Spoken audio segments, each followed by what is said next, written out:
Aurora, yung mga tricycle drivers doon, meron silang association.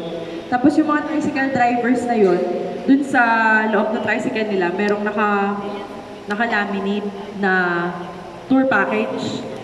So, if gusto nyong ma-tour kayo around ng mga tricycle drivers natin, since may transportation na kayo, mag-ask lang kayo sa kanila. Tapos yung fee niya is standard. Walang may mahal, walang may mahal. Eh, sa Siargao, yung mga bilihin doon, pag pumunta kayo, siguro ang left budget daw ay umabot ng mga 250. Tapos yung t-shirt nila is around mga 300. Ganun. Sabi nung isang nakausap ko is ano siya, TOE siya, si Miss Isha, siya yung owner ng Club Noah Eco Resort. If familiar po kayo sa San Lorenzo, pwede tayong mag-Club Noah. Tomorrow, if ever. Pwede natin isingit, di ba? Yun. Si Miss Isha, dadaanan daw, sabi ni Madam. Oo nga, San Lorenzo rin din naman.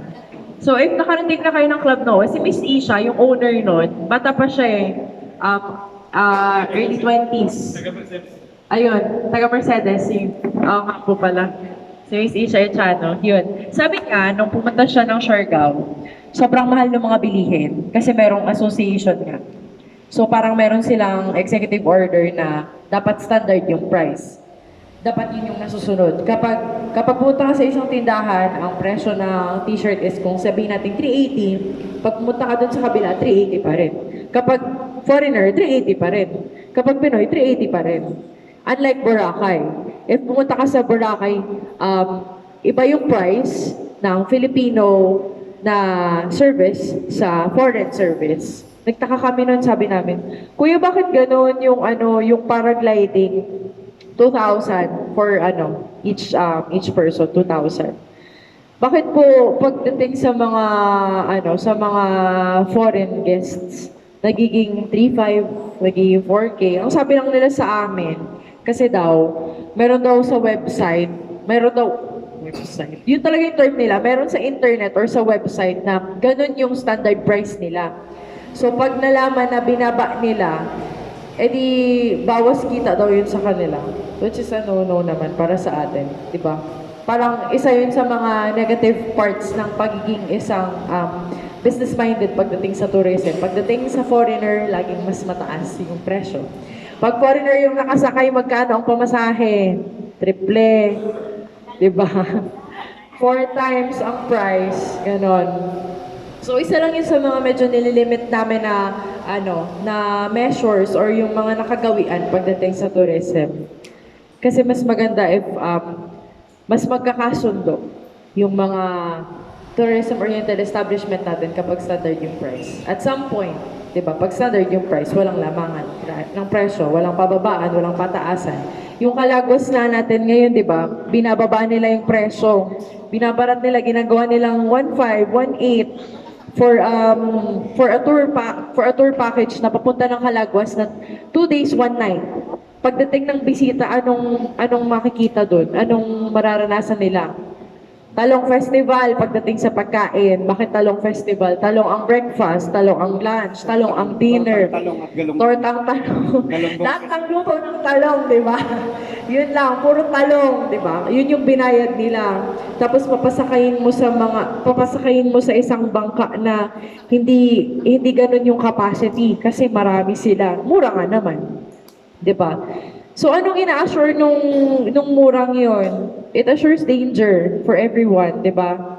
Kapag ganun yung magiging mentality natin, kapag binabarat natin yung mga turista natin, nawawala yung quality ng service. Di ba? Ano yung mas mahal?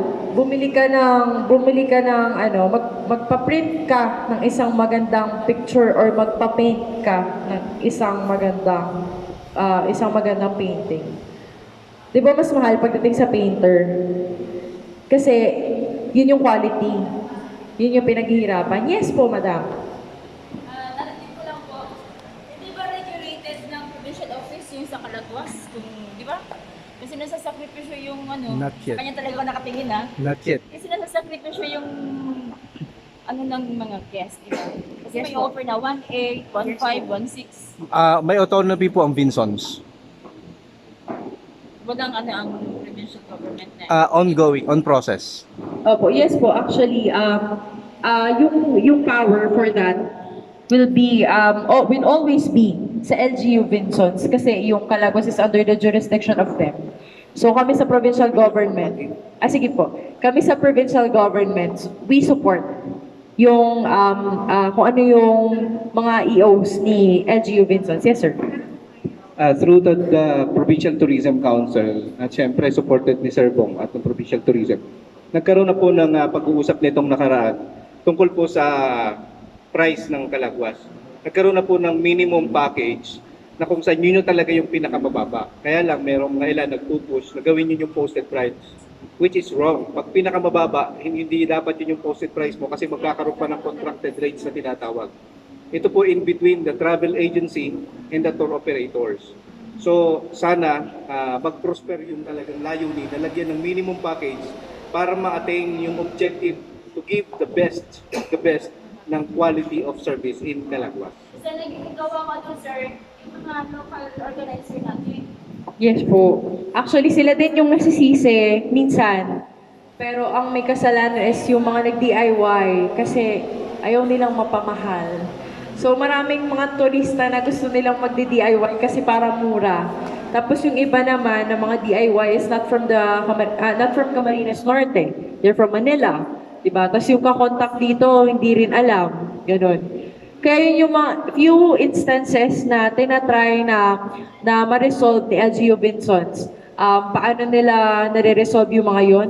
Kumbaga, very organized po yung nila, yung mga MTBOA, yung organizations nila ng mga boat operators doon. Actually, last month po, nag-accredit kami ni Ma'am Tonet from the DOT region yung mga boat operators doon. And si LGU Vinsons is mas naghihigpit siya pagdating sa mga pumapasok at lumalabas ng mga guests doon. Meron silang sinasubmit sa amin actually ng mga ng mga travel agencies na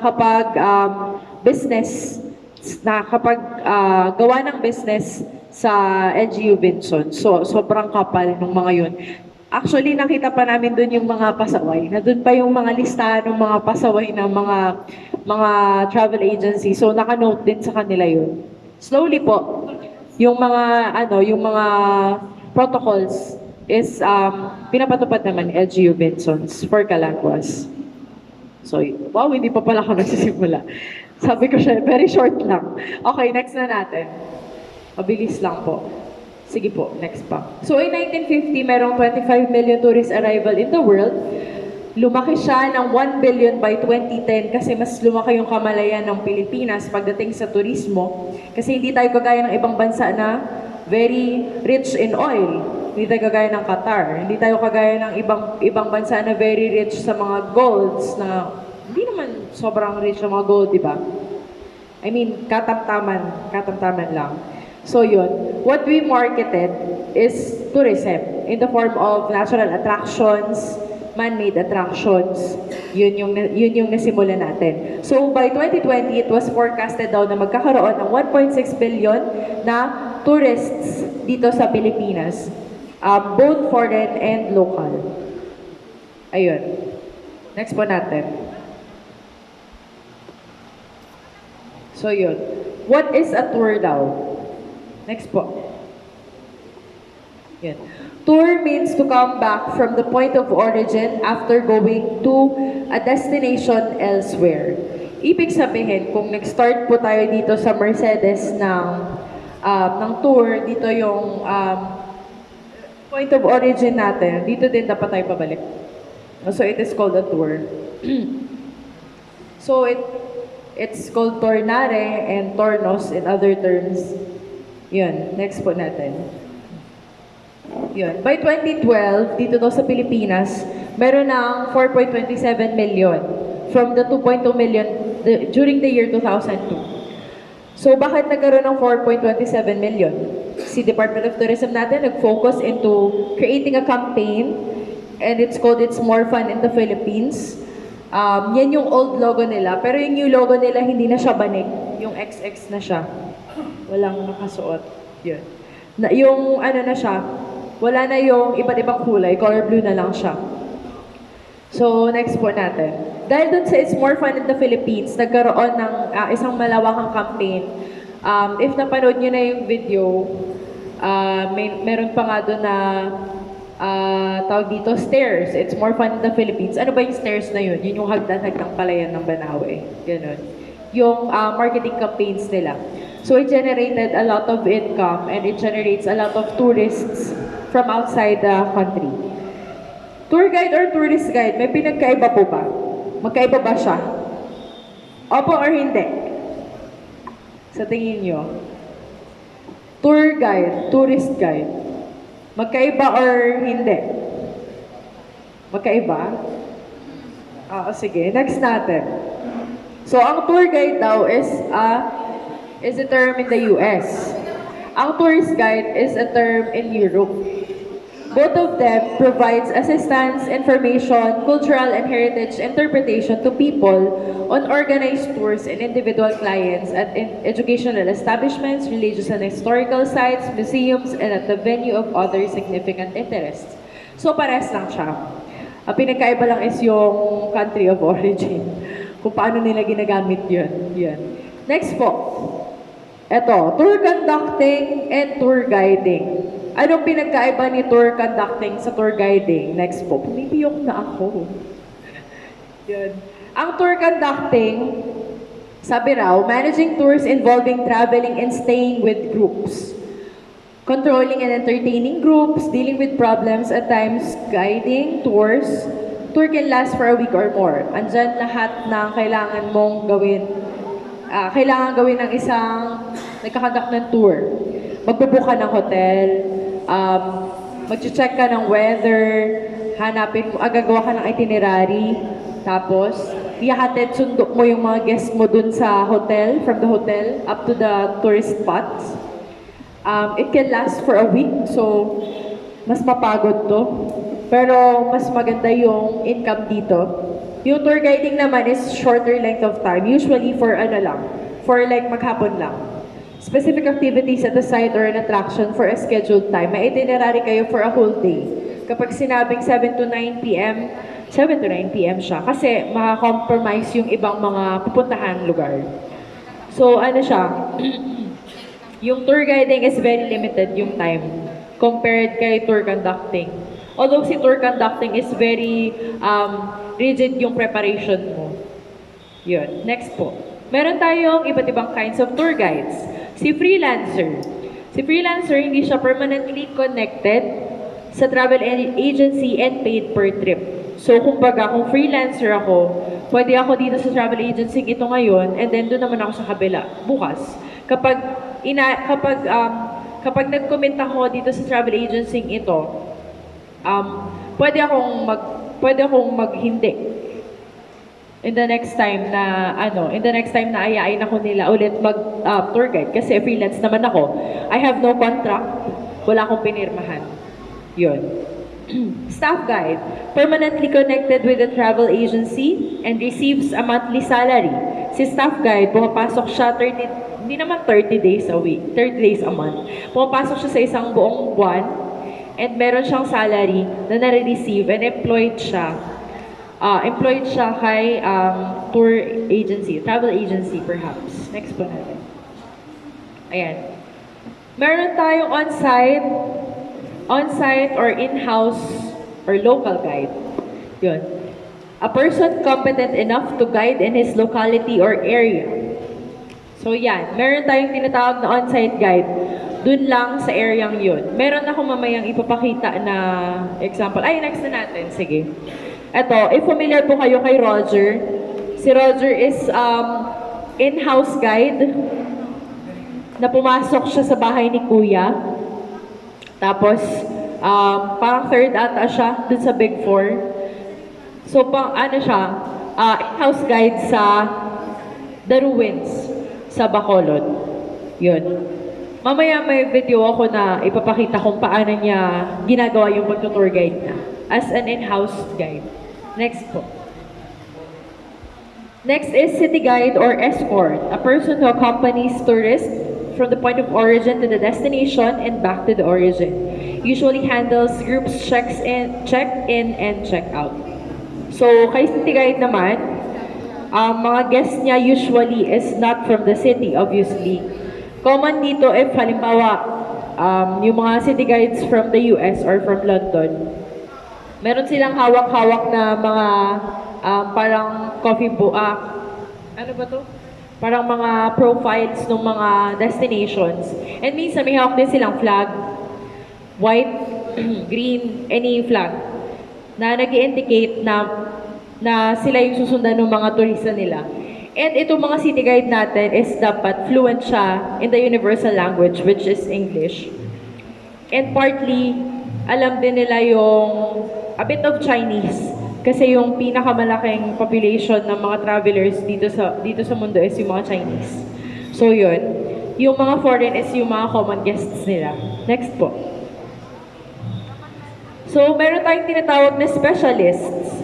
It is a guide who specializes in a certain field such as botany, architecture, environment, marine life, etc. So yung mga specialists natin, may tinapos silang specific course for them to make it as a specialist, syempre. So meron silang technical talaga na pinag-aralan para mas ma-explain nila sa inyo in a broader manner kung ano yung specifics ng isang lugar or ng isang bagay. Let's say, for example, in a mangrove walk po, ano yung mga species ng mga mangrove? Di ba may iba't ibang species ng mangrove na meron sa isang environment? So, yung mga specialist, sinasabing nila yon kung ano yung mga yon and then explain nila sa mga tourists. Kasama siya ni tour guide minsan. Next po. Step-on guide. Ito yung mga sumasakay lang. Yung mga nagjo-join lang ng mga tour bus for local sightseeing excursion. So, sa tour bus lang sila. Usually, sightseeing lang talaga. Palibot lang. Ganun. Next po. Next po po.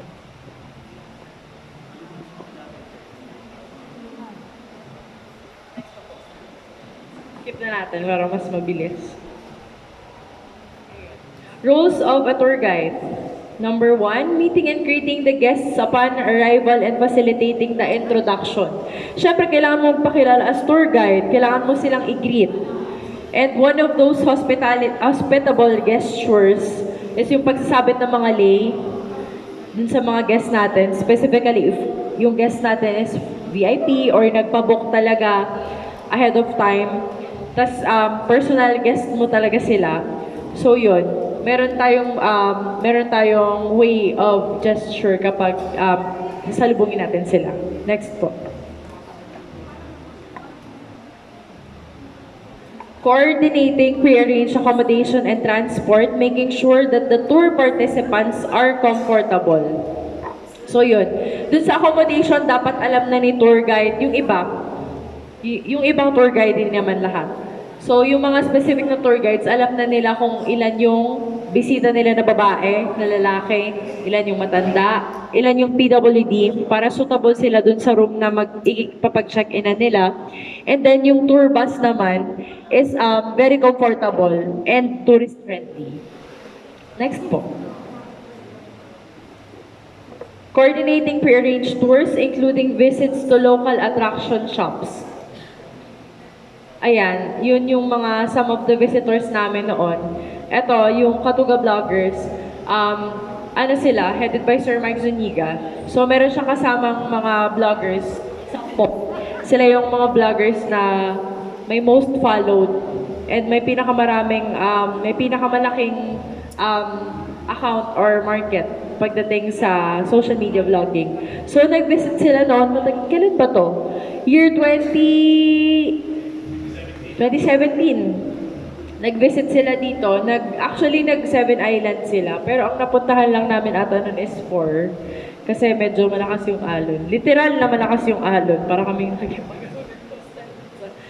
papunta ng Kanimog. So, yun. Okay naman siya. And then, meron silang Love Ko si Mercedes na shirts from Mamitas kasi kumain din sila doon. And then, nag-Apuaw. Tapos ito naman, Kapalonga. Nag-visit din sila sa Kapalonga. So, yan po yung mga ginagawa namin. kapag meron kaming mga guests, nakikipag-tap kami sa mga LGUs na active, kung gusto nilang magkaroon ng participants, especially this one, mga vloggers. So, it's a free way ng pag-market ng place ninyo kasi sila na yung magbe-visit, parang kayo lang yung bahala sa kanilang food, ganyan. Or sa kung anong pwede nilang i-offer. Let's say, for example, if meron tayo dito masasarap na pagkain, pwede na, they can vlog about it. Kasi mararami silang mga followers talaga. And marami ngayon na pag nag-viral sa Facebook yung post na kung saan mura ngayon, saan magandang pumunta. So yung mga vloggers, nilalagay na nila doon lahat kung magkano. Tapos ang gagawin ng mga interested is mag-inquire sila and then they get to visit the place na. So, maganda na dumadaan sa LGU natin or kay Sir Ruel para mas mabilis yung contact and yung communication. Next po natin. Leading tour groups and pointing out places of interest. So, syempre, kapag tour guide ka, ay point mo yung place of interest talaga, yung pinakamaganda. Ibibita mo na yung lugar mo. Hindi naman pwedeng lahat natin maipakita, di ba? Mas maganda na yung bitin kaysa sa sobra-sobra tapos ang boring. Di ba? Next po natin. Preparing and presenting tour guide spills called tour commentaries. Yung merong mga tour commentaries dyan mamaya. Ipapa-play natin yung video. Next po. Attending to operational problems. Ayan. Let's say, for example, merong mga injuries or accidents na hindi natin inaasahan. Dapat ang tour guide natin is a trained first aider. Dapat nakapag-undergo ng basic first aid training. Meron na po bang first aid training dito sa... Meron kami, grupo namin. Basic first aid, wasak, firefighting, and Ayun, dapat merong ganon. So if gusto nyo po, meron naman din kaming tourism awareness and basic first aid training or basic life support training together with the PDRRMO. Yung mga hindi pa po nakakapag-undergo kasi alam ko kailangan din natin ito for other purposes din. If you want to be promoted as well, di ba, kasama yun sa mga trainings na at least meron kayong 8 hours or something na ganyan na nakapag-conduct kayo ng first aid training and basic life support. Next po. Mahaba ata yan. Next ulit. Qualities of an effective tour guide, of course, very na siya. Self-explanatory, love for country, pleasing personality. Pleasing personality not necessarily means na maganda ka. Pogi ka, matangkad ka, maputi ka. Tapos, wala namang masasabi, di ba? Wala namang mas nababanggit, ay, hindi ko po alam, bago lang po ako dito. Ay, yung bakit daw ganyan ang tawag? Ay, sabi po kasi sa akin, sumangkulong kayo eh. Hindi naman po nabanggit na kailangan ko palang i-explain. Yun, di ba? Ano ba naman yan? So, ang tour guide natin ay pleasing personality, meaning he knows or she knows what he or she is doing. Di ba? And we should assure na she is doing her job. Yun. Must have a genuine interest in people's person. Hindi yung magtutour guide ka lang tapos hindi ka nakatingin sa mga tao. So, nandito po tayo ngayon sa Mercedes Evacuation Center. Sino kausap mo, di ba? Mas maganda kung mas nakikita yung sincerity kapag nakapag eye-to-eye contact ka sa kausap mo. Of course, one of the rules in public service or as government or officials, di ba? Kailangan yung mga clients natin is kausap natin eye-to-eye. Yun. Resourceful, trustworthy, tactful, may good sense of leadership, and good communication skills. Yung communication skills naman, it varies po na dapat fluent ka sa English. Kung local tour guide ka lang naman, hindi naman kailangan fluent ka sa English. Marunong lang umintindi. Kahit English Carabao, mas ma-appreciate yun ng mga, ng mga foreign guests natin. At least, tayo nakikiblend in tayo sa kanila. I'm sure they would love to know more about our language din as well. Next po. Qualifications on being a tour guide. Paano maging tour guide? Of course, Filipino citizen, at least 2 years in college, pass the qualifying interview by the DOT, the Department of Tourism, accredits tour guides. Hindi ka pwedeng tour guide na hindi ka accredited. Kahit accredited ni LGU, yun yung first step. Dapat may ID ka or accredited ka ni LGU, and then pwede ka na mag-move into accreditation for the Department of Tourism. Kasi kapag accredited ka ni DOT, may license po yun. And you can be a tour guide dito sa buong province. I mean, hindi, buong region. Yung accreditation ni DOT is buong region na po siya. Next po natin. Duties and responsibilities. Always report for duty, healthy and positive. Never take advantage of the ignorance of tourists. Use common sense and be honest in saying, I don't know, I will check. Siyempre, kapag may instances na may tinanong sa atin, may mga turista talagang hindi naman talaga natin laging kasundo mga turista, pero mga turista ang makukulit, di ba? Tanong ng tanong kasi gusto nilang i-test yung tour guide nila. So if di natin alam, we can be very honest about it. Tapos we try our best din kung paano natin sila mababalikan into right answer dun sa tanong nila. Next po. Ensure guest safety and warn them on plans that may cause some allergies. Dapat alam natin yung pupuntahan natin. Dapat alam din natin na yung mga turista natin is dapat alam natin kung yung mga turista natin is may allergy. Ma'am, sir, meron po ba kayong food restriction? Mamaya hindi pala pwede ng manok yung turista mo. O kaya hindi pala pwede ng seafood, yung palabok may seafood. Tapos yung allergy niya hindi external, internal. Hindi pala siya nakakahinga. So, paano na? Diba?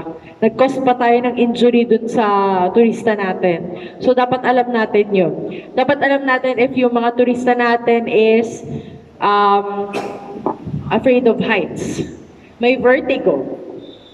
Tapos, dapat alam din natin na kung merong mga hindrances dun sa pupuntahan nating lugar. Let's say, for example, madulas. If mag-hike kayo, madulas. Merong ano nga yung pumapasok dun sa pumapasok sa limatic yon. May limatic, may presence of limatic, ganyan.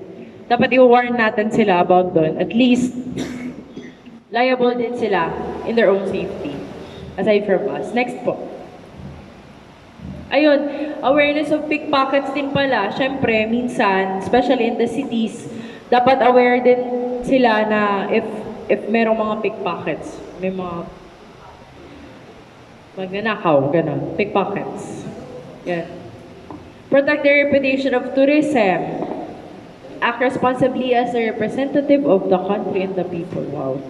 Next po. Communication skills ni tour guide, language proficiency. Marunong magtagalog, syempre. If marunong kayo nung talagang dialect, okay din. May basic English, pwede naman, di ba? Depende naman yan kung anong klaseng tour guide ka. Hindi naman tayo dito na, hindi naman tayo nangahamak dito sa tour guiding na dapat yung magaling lang talaga mag-English. So, it varies po. Avoid using highfalutin words. Use simple and easy to understand words. Huwag yung mga jargons, yung mga hindi nila naiintindihan. Mas maganda nga na yung explanation natin is nagkikwento eh. Kasi, the more na nagkukwento tayo, the more na binibigyan natin ng insight yung turista natin kung ano yung meron dun sa isang lugar. Speak audibly, not too soft and not too loud. Conduct your commentary in a relaxed and entertaining manner. Next po. Next pa natin. Sige lang. Go. Yung 7 golden principles na po. Ayan. So, 7 golden principles of tour guiding. Be a people's person, of course. Para ka lang din politiko dito, di ba, medyo. Be a people's person. You should know kung paano makipaghalubilo sa mga tao, whether they like you or not. Kasi not everyone will like you, of course. Parang pwedeng yung approach mo ay hindi proper para dun sa mga turista na medyo old age na. Siyempre. Pwedeng hindi rin proper dun sa mga tourist natin in young age, di ba? We can never please everyone, but you should remember, you should be a people's person. Dapat very eager ka pa rin na masagot yung tanong nila, ma-explain sa kanila, concerned ka sa safety ng mga guest mo. Yun. Next po. May ano po? Meron tayong audio. Ayan. Be a good company. entertain. So, entertainer din ang mga tour guide natin at some point. So, ito na nga, i-play natin yung video ni, Kerry ba? Wait lang, i-back natin. I-back po natin. Naka-ano lang siya.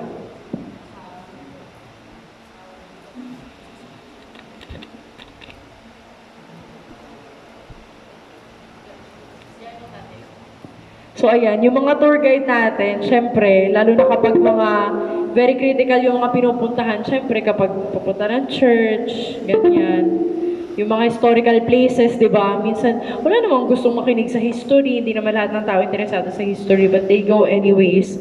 So, gagawin mo ng paraan talaga. Let's say, for example, i-entertain mo. Ito na lang.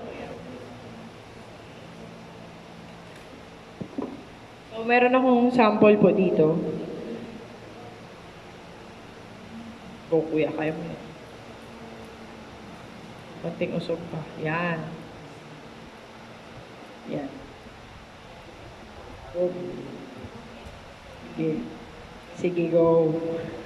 Isa na namang pangarap ang mabibigyang katuparan ngayong gabi. Let's watch this. Sabi nga ng ating tourism campaign, it's more fun in the Philippines. Lalo na kung makakatagpo ka ng isang sobrang daldal at nakakaaliw na tour guide sa iyong pamamasyal. Gaya na lang ni Roger Lucero, tour guide sa pinagmamalaking The Ruins ng Talisay City, Negros Occidental na napanood ko sa YouTube. In 1942, plinano ng mga Hapon na gamitin nilang headquarters or garrison yung bahay na to. Pero naunahan sila ng mga Amerikano. Their instructions dating that okay, sunugin lahat ng bahay na pwedeng magamit ng mga Hapon. So ang mansyon ni Don Mariano, isa sa mga sinunog nila for the sake na hindi magamit ng mga Hapon. Pero you know what? It's a very good idea na sinunog nila. At least may trabaho ako ngayon. Isa sa mga table mother sila noon, hindi sila kumakain kung may servant sa harap nila. Oh, special kung pakita. Hindi kayo kumawa, yung isa kanina sumimango. Hindi ko pa intention na tamaan siya. Basta siya nagpahalata. Inside of that small arch window is kusina nila noon. Pero I'm proud to say, kwarto ko na ngayon. Kaya naman Roger, it's now your turn para magpasaya dito naman sa GGV. Please welcome Roger Lucero in his Vice Ganda Moment. Welcome to the Ruins and your tour guide for today, Roger Lucero! Yes! Gandang gabi ka, pamilya! Wow! Gandang gabi po sa inyo lahat. Makikita natin dito, this is the ruins of Talisay City, Negros Occidental, kung saan ako nagtatrabaho. Ang mansion na to, pinatayo to in 1920, sinulog siya 1942. Well, kaya lang matibay yung structure ng bahay na to, kasi maniwala kayo sa hindi, ang finishing ito before, hindi tubig yung hinalo sa semento. They used egg whites or puti ng itlog. So I made my own research kung bakit egg white yung ginamit nila sa structure na to. Even pala sa mga old cathedrals, old churches, they used also egg whites because they made that as their binder. But you're right, just imagine kung ilang itlog ang nagamit sa buong bahay na to. Well, may nagtanong nga dito sa akin, saan sila kumuha ng itlog? Isa lang sigurado ako, hindi sa akin. Well, gusto ko lang malaman nyo, may farm sila noon. Kung may farm sila noon, malamang ito yung reason kung bakit walang silang farm ngayon. Pero you know what, nakakatakot talaga tumira sa ganito kalaking bahay na wala kang kasama. You know what, yung nakaraan nga Lubindol, it's 6.8 magnitude. Doon sa amin tumama. Imagine niyo, ako lang mag-isa doon. Nakakapagod, ako lang pumigil para wag siya matumba. But then I'm succeed, buo pa rin po siya. Yes, Roger Lucero! Yes, hi Ate Vice. Ate Vice. Gandang gabi po. Gandang gabi po. Ayun, ako po talaga yung mismo nakapanood ng video niya. Nakalat sa YouTube at saka sa Facebook. Natawang-tawa talaga ako. Panoorin niyo, pag napanood niyo ng buo, ang haba niyan eh, parang It's 20 minutes ata. Oo, so ang haba ng video pero nakakatawa. Tapos makikita mo lahat talaga ng mga taong nagpunta dun sa The Ruins, nag-e-enjoy habang nag-e-explain siya. Opo. Kaya naman sabi ko sa staff, alika tawagan ninyo, papuntahin natin mula sa Talisay, Negros Occidental. Talisay, Negros Occidental po. Gano'n ka nakatagal matagal na tour guide? 3 years na ako. In fact, hindi tour guide yung tawag sa akin. Ano? In-house guide. Kasi when you say tour guide, talaga sumasama ako sa inyong buong lugar para ituro kayo. Pero ako, dyan na ako nagtatrabaho sa structure niya. Oo. So, in-house guide. Tapos houseboy ka dati. Toilet Yeah. cleaner ka mismo ng The Ruins. Yes, nag-start po ako as houseboy sa family ng may-ari niyan. Akala ko, no offense min sa'yo, ano, pinanood ko yung video, akala ko bading ka. Yes, marami Tapos yung nagsasabi. research namin, nalaman namin sa research namin na may asawa at anak ka pala. Yes, yun yung sinasabi ko. Ang tunay na lalaki, hindi basihan sa kilos at sa pananalita. Basihan to kung paano mo harapin yung responsibilidad mo sa iyong asawa, sa iyong anak. Oh! Taray! Bongga ka doon, ha? Nasaan na si misis kayo? Nasaan ang misis mo? Nasa bahay. Ay, oo nga pala, nasa bahay siya. Dapat So ayun, yun po yung tour niya. Medyo ikante natin. So yan si Roger.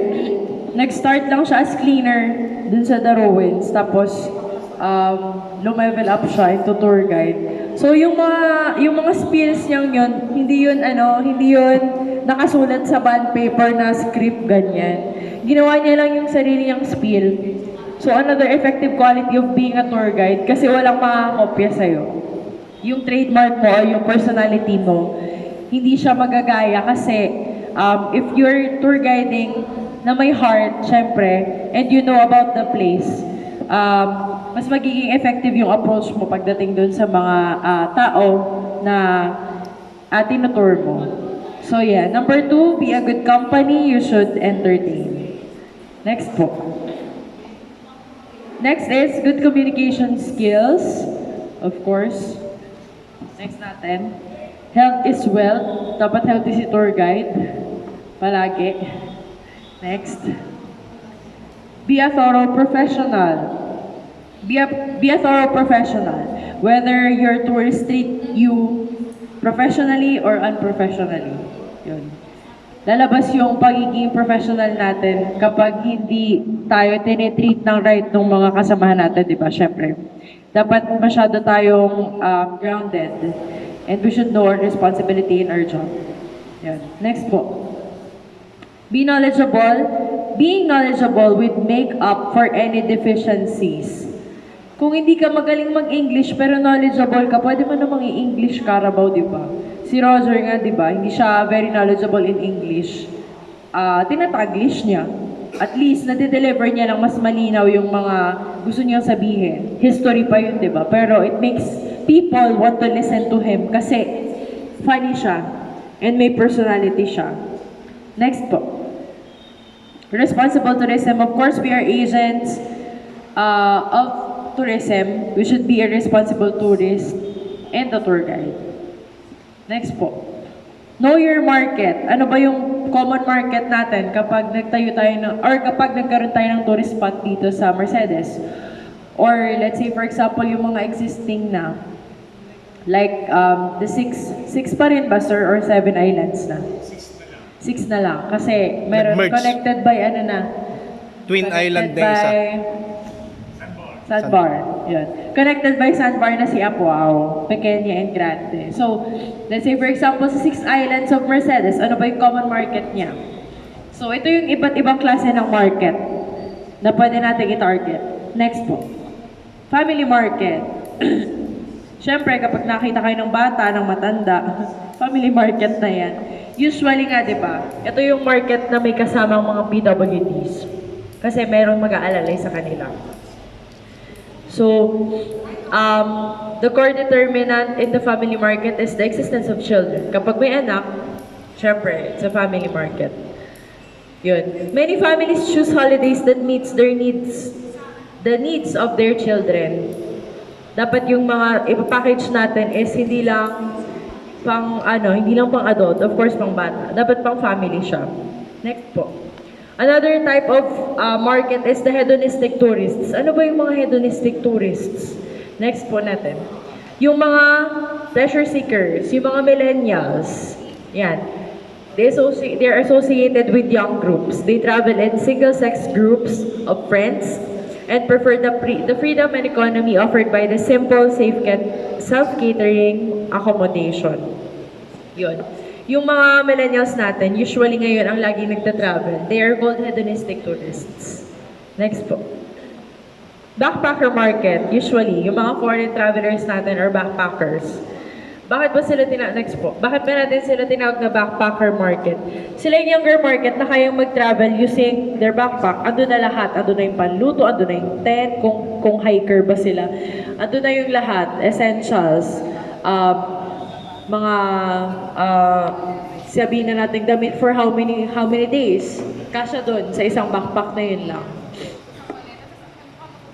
And they are independent rather than package travel. Next one natin. Visiting friends and relatives or VFR. People who do not stay in commercial accommodation kasi nga visiting friends sila. So doon sila makikitulog sa mga family and relatives nila. They are usually domestic tourists, mga taga dito. Very important for the visitor attraction market. Brings business for local attractions. Kasi if meron kang kamag-anak from the city or kamag-anak from the other provinces, they can benchmark here and of course, possible business partnership. Ganun. Next po. Excursionists and day trippers, yun yung photo namin nung nagkatanduanes kami last year. Yung office. Kasi nagbe-benchmark kami. Kasi itong binurong point ng Catanduanes, kagaya siya ng... Yan, makakalimutin ako. Yung binurong point ng Catanduanes, may similarity siya kay... Ano yung sa isang island? Yung sa Vincent's, yun, Balagbag. Kagaya siya ni Balagbag. Kaso si Balagbag, mas maliit. Ito kasi si binurong point, may mga point of, traveling, ganyan. Point 1 ka muna, point 2 ka. Para hindi sabay-sabay yung mga turista. Halimbawa, yung grupo ng isa nandun sa point 2. Yung grupo ng isa nasa point 3. So, mag-exchange kayo after para hindi crowded yung place. Pwede siya, marketable siya. Yun. Next po. Yun, yung mga excursionists and day trippers, hindi sila nagsispend ng 24 hours dun sa isang lugar. Excursionist ka kapag hindi ka natulog dun sa lugar. So, hindi ka turista, pag pumunta ka sa ibang lugar, tapos hindi ka naman natulog doon, balikan ka lang. Excursionist ang tawag doon. If nag-spend ka ng isang gabi on that place, you're called a tourist. Yun. Next po. Educational tourists usually comes with educational buses, of course, and teachers. Next po natin. Ayan, yung mga religious tourists, gaya ngayon, yung kay Ina. Sobrang dami ng travelers talaga at yung mga pilgrims na may panata kay Ina. Actually, siya yung main reason kung bakit number one si Kamsur sa tourist arrivals. Yung pag-feast ni Ina. Sobrang daming turista talaga. And the second is Albay because of Mayon and Mayon ATV. And of course, third tayo. It feels great na maging third sa tourist arrival kasi yung the first two provinces po, kung titingnan natin, napakalaki ng area nila at napakarami nilang barangays. Samantalang si Camarines Norte, meron lang siyang napakaraming municipality, nag-50. Samantalang si Cap Norte, 12 lang, di ba? Tapos, marami tayong tourist attractions, but of course, maraming emerging, di ba? And then, pangatlo tayo, natalo natin si Sorsogon, na meron kang butanding, di ba? Next po natin. We have short break market. Ayan. Short break market, usually they go on a holiday, kapag holiday. Kaya mapapansin niyo po yung mga tourist attractions, mas mataas yung range nila kapag holiday. Meron din namang nagsisale kapag holiday, di ba? Dalawang contrasting manner na ginagawa ng mga hotels, mga tourist attractions kapag holiday. And kapag weekend, mas mataas yung rate kapag weekend. Next po.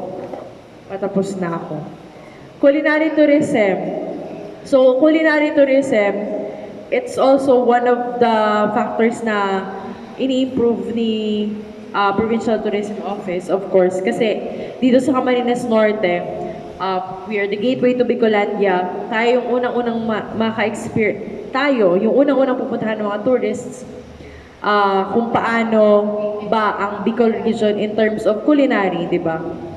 Kumbaga, kung yung Camarines Norte, medyo beginner siya sa level ng spice hanggang paanghang ng paanghang hanggang pumunta siya ng Albay, di ba? So we are encouraging the different TOEs, mga tourism establishments na mag-market or mag-venture into culinary tourism kasi kahit saan pumunta ang tao, maghahanap yan ng kakainin. 'Di ba? Kahit anong klaseng market ka pa, maghahanap yan ng kakainin and gusto nila kakaiba. So ayan, I guess yun lang siguro yun. Last na ba siya? Yun. So yun lang naman po yung topic natin about sa tour guiding. Sana po marami kayong natutunan and magamit ni Alvin yung mga qualities of an effective tour guide bukas kasi itutour niya kayo dito sa Camarines Norte. And yun lang po, if may questions po kayo, you can approach us. You can like our page, Go Cam Norte. You can follow us on Instagram, Go Cam Norte, Twitter, Go Cam Norte. So yun. Thank you so much po in behalf of Sir Bong. Good afternoon. Thank you very much, Miss Sarah. Again, bukas po, magpo-post po tayo. Ay, yung challenge ko for everyone. Magpo-post po tayo. Gamitin natin yung hashtag, official hashtag ng Cam Norte, Go Cam Norte. Pwede nyo din pong i-like and share kasi doon kami magpo-post ng mga pictures namin and i-share din namin yung mga post ninyo. So, very simple promotion lang po to help sa atin. And gamitin nyo na din yung tagline ninyo bukas, Mercedes is the best. Kasi iikot tayo sa Mercedes. Again, bukas, hindi kayo magkakakilala. Mga turista kayo.